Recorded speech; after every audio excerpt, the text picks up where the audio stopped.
Presiden meminta tidak ada pihak yang mencampur adukan politik dan agama. Lowongan kerja jadi cleaning service harus beragama Islam. Agama Yakut Kolkomas menuai kecaman. Cleaning service apa? Bersih. Dikira kita orang kafir nggak bisa bersih. Diskusi agama di sosial media itu ya bullshit. Terserah sosial media.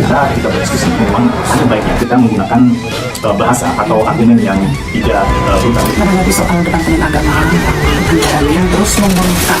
Kembali lagi kepada niat awal si pembuat tema ya. Bisa kita nyapu, normal juga kita nyuci piring bisa normal. Enggak kita nyuci piringnya dibaptis enggak.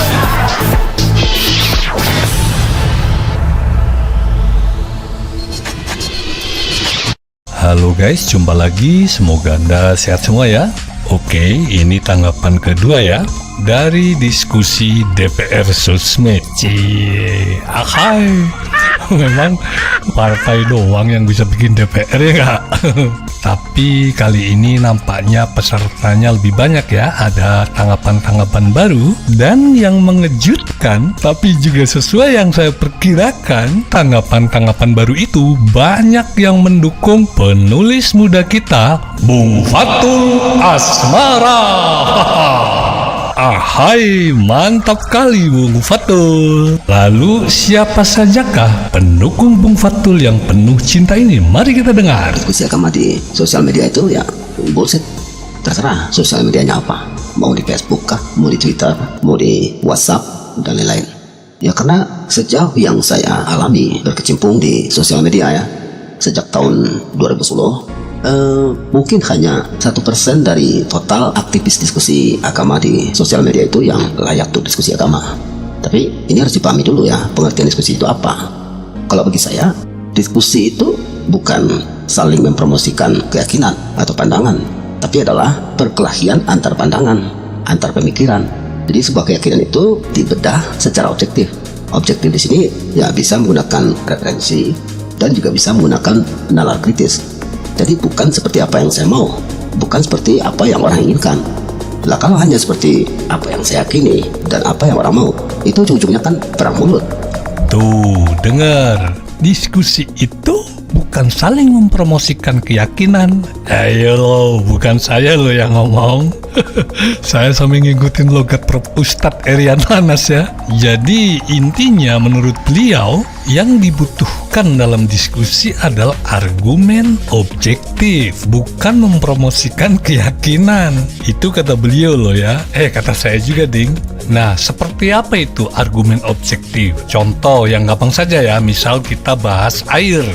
Air itu objektifnya, sekali lagi objektif itu gampangnya fakta umum lah ya. Bisa kita lihat sama-sama. Misal air itu di mana-mana basah, betul? Oh nggak bisa, di tempat saya air kering, malah dia seperti batu. Nah itu bukan air, itu udah bereaksi menjadi es misalnya ya. Oh nggak bisa begitu, air di tempat saya itu seperti asap. Nah itu sudah berubah menjadi uap namanya ya. Nah kalau fakta objektif yang segamblang ini saja tidak disepakati, berarti memang niatnya bukan diskusi ya. Pernah kan lihat diskusi semacam itu? Oh nggak bisa, oh menurut saya begini, menurut saya begini. Padahal panduannya sudah ada, baik yang di depan mata ataupun secara saintifik. Misal, air dalam dunia saintifik bisa kita lihat rumusnya. H2O itu ya kesepakatan saintifiknya di negara manapun. Oh enggak bisa, di tempat saya enggak gitu. Bisa H27. Kalau Allah mengendaki, apa yang tidak mungkin, ya kan? Ya benar juga sih, tapi itu bukan bahasan objektif ya, tapi subjektif menurut iman dia. Contohnya ya maaf seperti bapak yang satu ini. Maaf videonya pinjam dikit ya. Ada orang yang mengatakan bahwa adanya hujan itu dengan sebab udara panas. Kemudian dia menguap, kemudian jadi hujan. Pendapat ini sesat dan menyesatkan. Pendapat ini kufur. Adanya hujan yang menciptakan siapa? Allah. Yang menentukan hujan Allah, bukan karena cuaca panas, bukan karena uap, bukan karena yang lain. Jadi mereka ini menulis buku-buku itu tujuan apa? Untuk menghilangkan keyakinan kepada Allah yang Maha Pencipta. Jadi bukan karena panas, sengaja dibikin seperti itu di buku-buku sekolah itu, karena uap panas kemudian turun hujan, untuk menghilangkan apa? Kepercayaan kepada Allah yang menciptakan. Allah yang menciptakan hujan. Nah lu, Bayangkan kalau diskusi seperti itu, dijelaskan secara objektif bahwa Allah juga punya ajaran sunatullah, nggak bisa, karena menurut subjektivitas atau iman beliau begitu. Itu sebabnya negara menempatkan agama pada ranah private, bukan ranah publis yang bisa dibuktikan secara objektif ya. Maka disebut urusan manusia dengan ketuhanan yang Maha Esa. Hebat kan Pak Jokowi? Hebat kan dasar negara kita Pancasila? Untungnya itu bukan diskusi, tapi sedang dakwah mempromosikan iman atau keyakinan.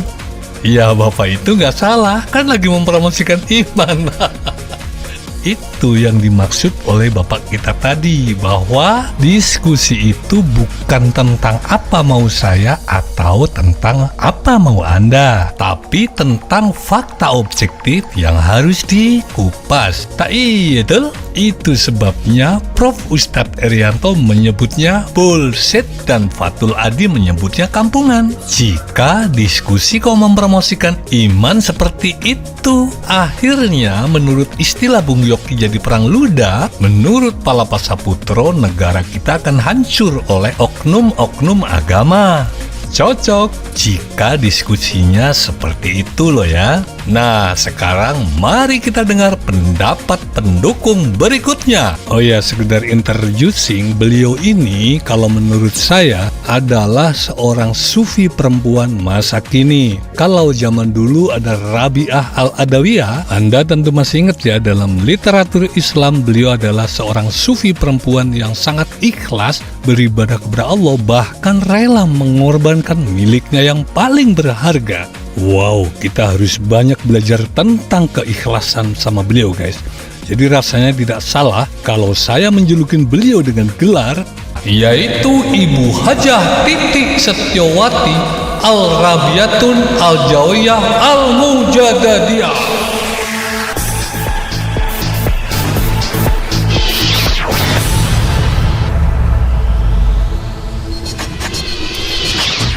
Assalamualaikum warahmatullahi wabarakatuh. Beli Gubernur Membagas menanggapi soal Departemen Agama yang anggarannya terus membengkak jauh melebihi anggaran Departemen Pertanian. Gimana ya itu anggaran sedemikian besar itu hanya untuk menggaji pegawai di bawah Depak. Wah, ternyata Bu Haji Rabiatun cerdas sekali. Oke, kita bantu cari datanya dulu ya guys. Mumpung sayanya ingat, nanti Ibu Haji sambung lagi. Bu Haji betul banget bahwa Departemen Agama memang satu-satunya departemen yang paling tinggi jumlah pegawainya dan paling banyak menghabiskan anggaran negara. Kita sama-sama lihat tuh ya, yang berwarna biru. Wow, banyak banget ya. Departemen moral memang top dah. Alhamdulillah. Lalu disusul lembaga riset dan teknologi. Tapi sayangnya anggarannya nggak ikut menyusul ya guys. Nggak ada separuhnya, cuma seperenamnya ya. Maaf ini guys, saya ulang lagi. Kali-kali nanti yang berwenang baca dan ada rasa gimana gitulah ya. Oke, coba lihat. Cuma 9,9 triliun ya. Sementara Departemen Agama 66,4 triliun. Dan yang cuma 1/6 itu pun dibagi ke seluruh subdepartemen pendidikan. Wow, serem ya. Tapi pemborosan departemen ini bukan hanya karena karyawannya paling banyak Bu Haji, tapi ini dia penyebabnya.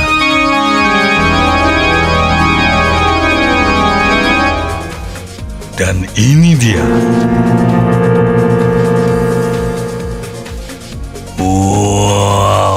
Horor ya guys. Sengaja saya kasih background horor karena memang horor ini guys. Bayangkan departemen yang konon lembaga moral, tapi korupsinya wow, bener-bener horor dan patut diteladani nih guys.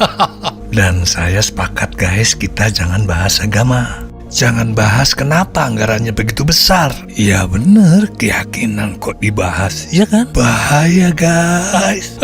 Nah, data sudah begitu lengkap tuh ya. Tapi masih ada loh yang menuduh, itu kan fitnah kadrun. Lu itu data resmi. Mosok kadrun mengadrunkan kadrun. Oke, itu kita bahas nanti lain waktu. Sekarang kita lanjutkan tanggapan-tanggapan Ibu Haji. Saya hanya mikirin gini, apa di Malaysia itu juga ada yang namanya Kementerian Agama. Ada nggak ya? Yang saya tahu ada Badan Urusan Haji gitu. Ada yang ngurusi agama tapi tidak setingkat menteri, tidak setingkat kementerian. Entahlah itu tugas Bagas itu untuk mengorek-ngorek. Oke, mari kita bantu guys. Bu Haji ingin membandingkan dengan negara tetangga Malaysia. Kita browse sebentar ya. Ini tak bantuin browsing ya bun. Nih, apakah Malaysia punya Departemen Agama? Jawabnya kita lihat sama-sama. Malaysia yang indeks negara Islamnya pada 2018 melampaui Indonesia, dan padahal negara Islam tidak punya Kementerian Agama, tetapi semacam badan di bawah Perdana Menteri bernama Hal Ehwal Agama Islam. Kementerian Agama mengurus haji, Al-Quran, atau Kanwil Kementerian Agama. Nah, di samping itu yang mengejutkan di Malaysia itu agama di Malaysia. Lihat ya, lihat bun, afiliasi agama menurut etnis ya. Islam 88%, Buddha 0,19%, Kristen, Hindu, Konghucu, agama lainnya tidak beragama. Tuh, di sana dihormatin bun. Padahal negara agama ya. Lah kita yang negara sekuler malah menganggap ateis itu pelecehan terhadap agama. Ahai, haha, ampun DJ, lanjut. Oke bun. Jadi di sana walaupun Islamnya 88%, lebih banyak dari kita ya, pun tidak lebay membutuhkan Departemen Agama dengan anggaran yang menghabiskan departemen-departemen yang lain. Untuk apa itu anggaran? Di depan tadi udah disebutkan yang horor itu ya. Oke bun, silakan lanjut.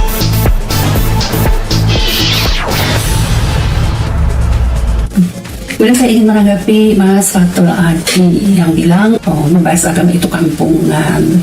Benar juga sih. Apalagi di medsos ya, membahas agama. Yakinan kok dibahas, nggak akan pernah ketemu. Malah berujung pertengkaran. Ini pengalaman saya dengan saudara-saudara kandung saya. Sama-sama muslim, udah saling blokir. Biasanya begitu.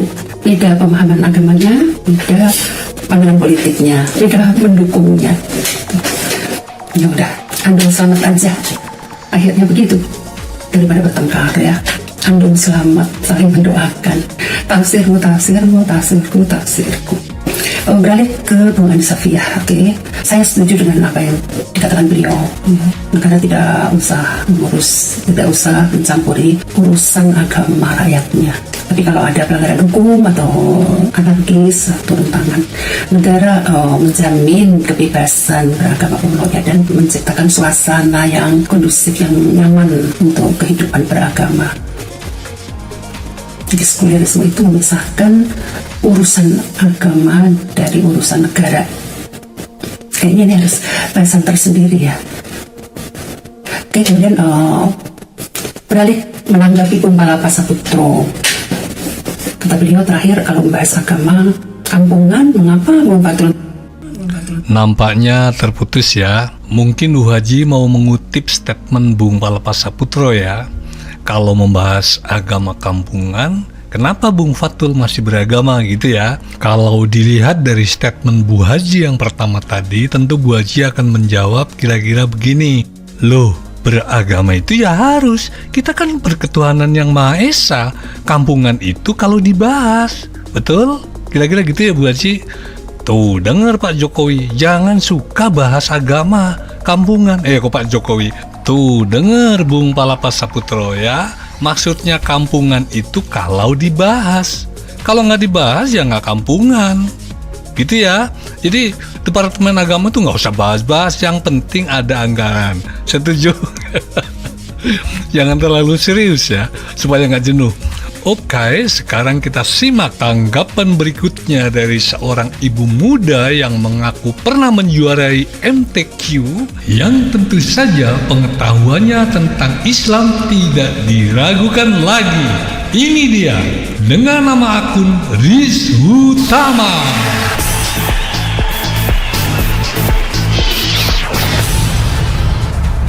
Halo, selamat malam. Mengenai topik bahwa membahas agama di sosial media itu kampungan, kembali lagi kepada niat awal si pembuat tema ya. Jika memang hanya untuk berolok-olok kemudian menimbulkan pro kontra, disitulah akan terlihat kampungan. Siapa yang kampungan? Semuanya. Baik yang membuat tema maupun yang ikut terjebak di dalamnya biasanya akan berpotensi bersikap kampungan ya, atau norak gitu. Mungkin dengan melakukan pembelaan berlebih atau dengan penggunaan kata-kata yang kasar atau kotor itu yang mungkin gak enak lah untuk dibaca, terutama untuk orang-orang yang tidak terbiasa dengan bahasa yang toksik ya. Tapi memang sejauh yang saya lihat, pengguna sosial media di Indonesia ini belum ada yang betul-betul digunakan secara baik, secara netral, secara sehat. Yang ada ya hanya begini, berdebat yang tak ada ujungnya gitu. Bahkan mungkin bagi Bung Plontos yang sebenarnya rambutnya gondrong, itu tidak berguna karena lebih menitik beratkan kepada bagaimanakah kita menyentuh teknologi gitu, daripada hanya menyentuh agama melulu. Ya begitulah keadaan media sosial di negeri ini gitu. Ya, jadi kita yang tahu kurang-kurangilah membuat tema soal agama ini ya, supaya tidak terlalu berlarut-larut. Kalaupun memang ada ya, dinikmati saja. Kalau bisa tidak terpancing gitu, kita nikmati sebagai pengguna saja lah. Kalau saya sebut gitu ya. Nikmati saja. Tuh, denger guys. Jadi apapun yang terjadi, nikmati saja. Oke, kalau masalah nikmat menikmati, itu memang hobi saya banget tuh Mbak. Cuma mestinya sedikit dijelaskan tuh Mbak, yang menikmati itu seperti apa, yang tidak menikmati itu gimana gitu. Di episode berikut kalau mau nanti dijawab ya. Maksud saya begini. Nah, ini kalau kita hidup dalam satu komplek itu misalnya, kiri kanan depan belakang pelihara anjing semua. Nah, yang mana yang menikmati dan yang tidak menikmati di sini? Apa yang ini menikmati? Pernyataan Menteri Agama Yakut Khalil Qomas menuai kecaman. Ditemui usai acara temu ramah bersama tokoh agama seprovinsi Riau, Yakut menggunakan gonggongan anjing sebagai analogi gangguan akibat suara masjid dan musola yang terlalu keras. Nah, itu Mbak Riz, menikmati itu bagaimana? Apa kita harus menikmati semua adegan ini? Atau kita cuek saja sebagai anak muda, anak muda. Atau membuat konten diskusi ini juga dianggap tidak menikmati, ya. Silakan dipikirkan, kalau mau nanti episode berikut dijawab. Atau ada yang lain mau menjawab juga boleh. Itu pahalanya banyak loh kata engkong saya. Minimal kita berbuat sesuatu ya. Ya, bisa dianggap warga negara lah. Bukan maksudnya bukan generasi sampah yang cuek baby kata Ibu Haji Rabiatun tadi kan? Ya. Oke ya, saya rasa itu akan nyambung bagus nanti. Bisa dapat sepeda, tapi ambil sendiri di rumah Pak Jokowi ya. Iya, Pak Jokowi dan jajarannya termasuk menikmati apa enggak, Mbak? Bukan beliau-beliau saja kan yang boleh menikmati dan bersuara? Sedang kita-kita yang memilihnya bukannya undang-undang menyuruh kita mengawal. Nah itu Mbak, perlu juga dijawab tuh ya. Oke, selanjutnya inilah dia peserta yang kita tunggu-tunggu, calon wakil kita dari PSI, Bung Andi Safia atau Dedi Nur.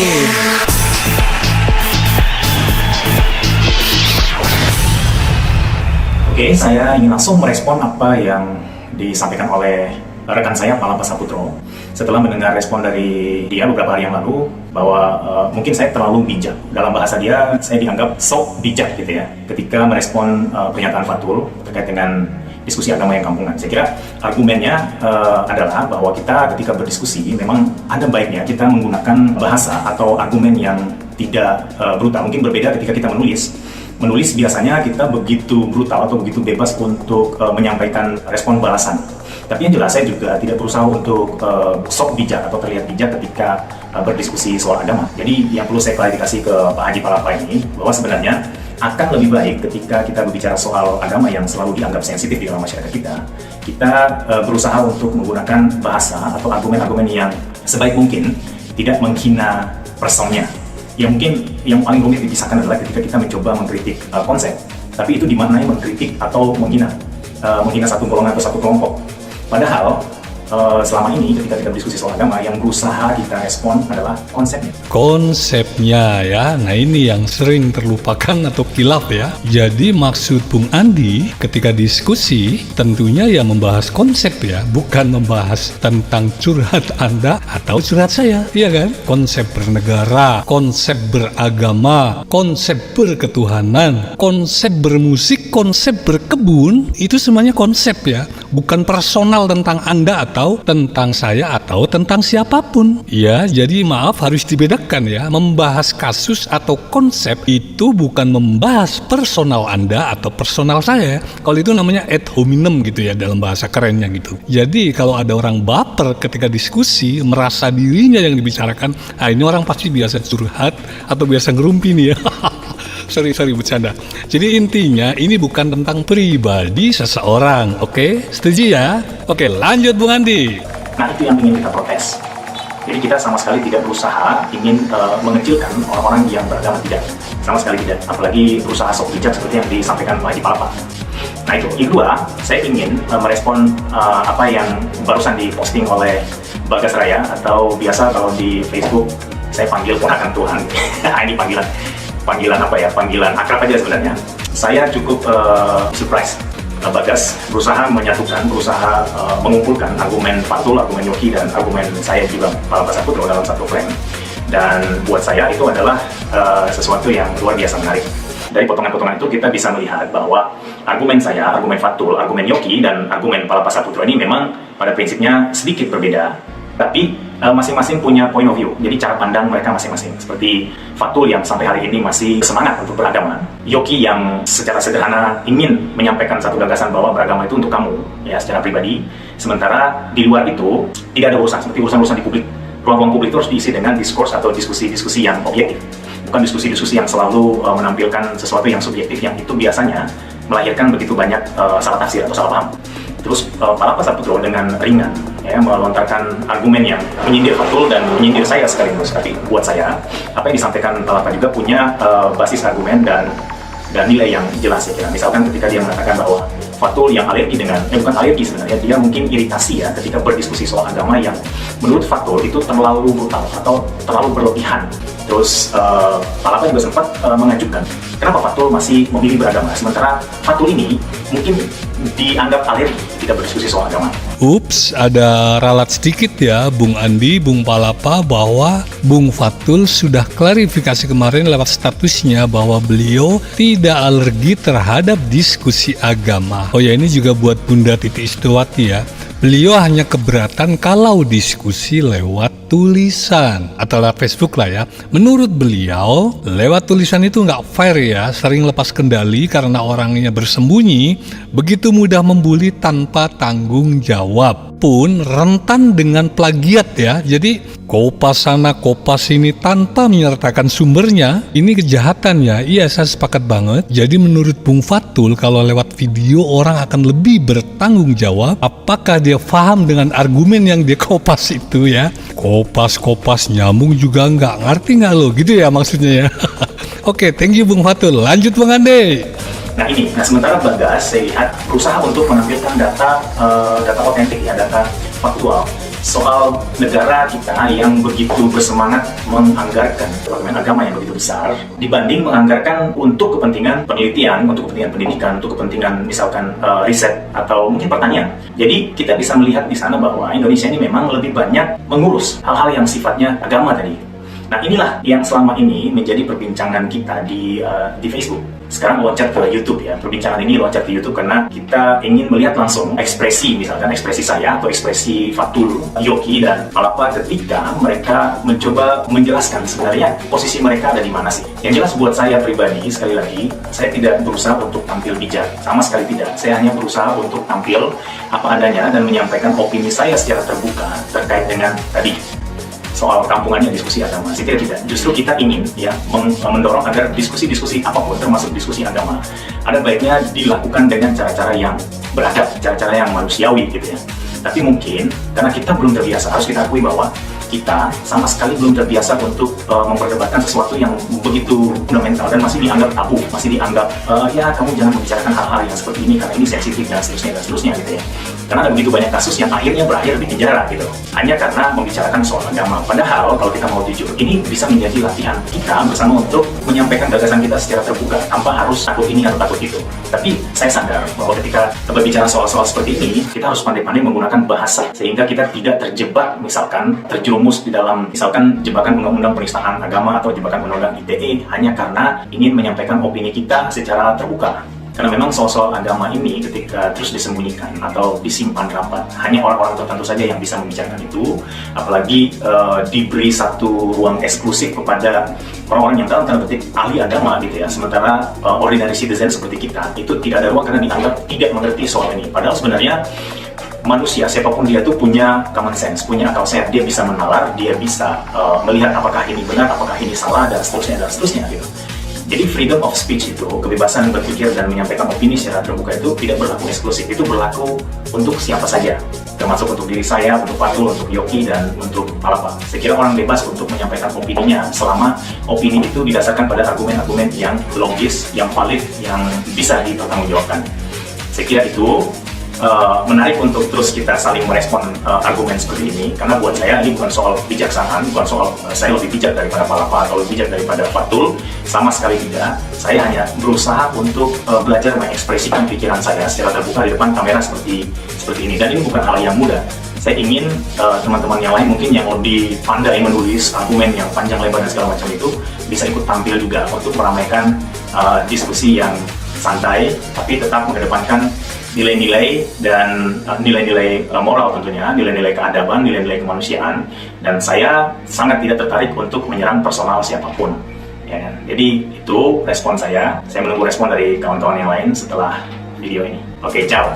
Freedom of speech tidak berlaku secara eksklusif, tapi berlaku bagi siapa saja. Bagi pejabat, rakyat, ulama, habib, tidak ada yang eksklusif. Semua punya hak dan kewajiban yang sama di mata hukum. Oke, dicatat Bung Andi. Artinya kita semua sama di mata hukum. Jika Pak Jokowi tanda tangan tidak baca dimaafkan, ya kita juga, ya kan? Ahai.